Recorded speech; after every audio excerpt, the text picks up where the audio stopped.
Contango Holdings is focused on the development of the 2+ billion-ton Muchesu coal project in Zimbabwe. Now, it's told shareholders about a term sheet signed for investment and the part purchase of Muchesu. For more clarification, I'm joined by the Chief Executive, Carl Esprey. So, Carl, before we talk about the mechanics of the update, how confident are you that this will become a legally binding agreement by Q3 of 2024? Well, thanks for taking the time to meet with me today. We're very confident. The investor is doing all the right things at the moment. Equipment's already being sent to site. Drilling has been undertaken, and that's been about a week and a bit since we've signed the agreement as it stands now.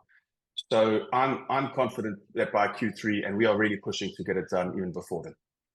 Okay, so in terms of, you mentioned investor and infrastructure coming on site. Is the investor paying for all those bits and pieces going to Muchesa? Yes, correct. So as part of the term sheet, he will install equipment to the value of $20 million onto the site. So what can you tell us about this investor? How long have you known them? Is it an individual? Is it a corporation, or is it both? It's a Chinese individual that's been in Zimbabwe and involved in Zimbabwe for decades now. Very prominent local investor with interests in other mining areas, and more importantly, interests that need power and downstream coking coal. So not only will he mine the coal to sell, he'll also mine the coal to consume internally. And his goal is to build a power station on site. Okay, understood. So what is he giving you, and what are you giving him? And do you think shareholders are happy with the apportionments? Yes, well, what we're giving him is access to a large coal resource in a country where he needs that coal. And that's what we're giving him. What he's giving us is a royalty stream. Firstly, we still own, albeit a minority stake, we own a minority stake in the underlying asset. And we have a royalty stream for all the coal that he will use. Most importantly, thermal coal, where we had no feasible solution to sell thermal coal prior to this, because we didn't have the capacity to build a thermal coal plant. And we have a very large thermal coal resource. So he's going to build a thermal coal plant. He actually is looking to build 2 thermal coal plants. And we get a royalty of $2 a ton for every ton of thermal coal that goes through that plant. And what's the reaction been from your cornerstone investors and other stakeholders? The cornerstone investor group is ecstatic with the deal. Obviously, the deal is not a binding deal, as you said at the moment, but they're ecstatic with the deal. In terms of the market, I think the market is waiting to see it move to something more binding. So hopefully we can achieve that in the coming weeks. So is it fair to say that this is the joint venture of sorts that you've referenced in previous conversations with me, or are joint ventureships still part of the mix? This is a form of a joint venture we were looking at. This is the form of joint venture that's the least dilutive, because, for example, if this investor asked us to contribute a percentage on the thermal coal plant, we'd be looking at hundreds of millions of dollars being spent and raised by us. So we've converted that solution into what will be a royalty receiving company, but receiving royalties from an investor that has the capacity to really exploit the resource much quicker than we feasibly could have done. And has this investor got the capacity to extend life of mine, therefore extending the royalties that you receive? Well, it's not about extending the life of mine. What we want is him to mine as much as possible, as quickly as possible. Obviously, the life of mine is decades, so it's almost irrelevant for us at the moment. A royalty in 40 years is not so appealing for me at the moment. The thermal coal plan that he's looking at, so we've already built a thermal coal feasibility many years ago, but again, we just didn't have the capacity to build the thermal coal plant.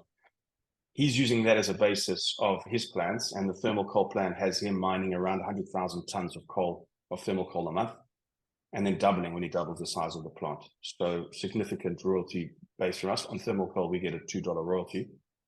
And then, of course, coke batteries, coking coal, the royalty increases to $8 a ton. So we're also looking to try and support him build coke batteries for his downstream businesses. So talk to me about other off-takers from a current and ongoing talks perspective. Yeah, we have smaller off-takers that we've signed off-takes with. Really, all of that will now be handed over to the investor once he takes control of the mine. And then we have some very large off-takers that require large amounts of tonnage, but that again would be quite capital intensive, because that would mean invariably that we have to go underground to maintain the sort of tonnages that people are asking us for, which has been, we've weighed that all up when we've looked at this option to say, do we take a very large off-take and then move, what is our plan to move underground? When I mean underground, I mean an underground longwall mine or an underground continuous mine rather than an open cast mine. So at this point, we've paused those discussions. Obviously, we made this announcement, so some of the off-takers have come back to us and asked us what's going on, while we rapidly try and complete this deal. So I'm just wondering, and I'm not trying to trip you up here, but the current and the smaller off-takers, are they paying? Have they paid? Yes, they've paid. But again, these are small off-takes that would have been very difficult for us to kind of sustain the size of the mine we have, with small off-takes in the tobacco industry and small off-takes in some of the more, and that was all the industrial coals, so small industries that require amounts of tons. Understood. Now, until this deal is sealed, do you still have enough money to keep Muchesu running? You had a raise in April, for example. Yes, we do. So we budgeted for that. And then I think you would have seen as part of the deal, the investor's going to put $2 million into Topco of Contango as well to become a 20% shareholder. So we'll also have access to those funds as and when we've completed the deal, hence us really racing to get this done. Okay, so access to funds is crucial. When, therefore, might we expect sustained material cash flow from the project? So the deal with the investor is that he gets 6 months royalty free to just put an infrastructure in place, and post that period, the minimum royalty he has to pay us per year is $1 million for 6 months, and then that steps up to a minimum of $2 million a year. That's if he mines no coal. If he mines coal, obviously we need to get him.